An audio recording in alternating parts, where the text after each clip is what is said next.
Tay, happy birthday. Pagaling kayo ha, palakas kayo. Para sa pag-uwi namin, ihanda nyo yung manok.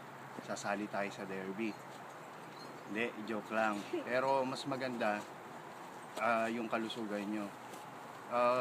Gawin nyo pa rin yung dati nyong ruta para mas lalong maging masigla kayo. Huwag nyong intindihin yung sakit nyo para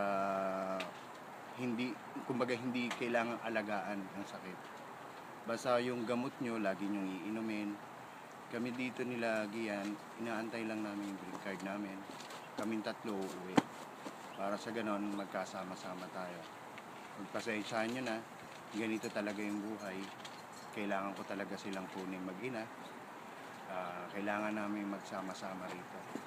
Sa ngayon, ito, marami kaming gastusin, pero pinipilit naming maayos lahat.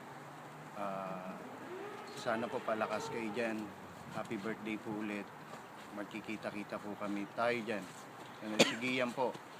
Lagi kayong inahanap. Dahil nga kasi lalo na nung nalaman niya nagkasakit, iyak siya ng iyak. Para hindi po mag-isip sigian lalo, palakas po kayo. Hayaan nyo, lagi po kami mag-o-online. Happy birthday tayo, happy 70th birthday. Palakas po kayo.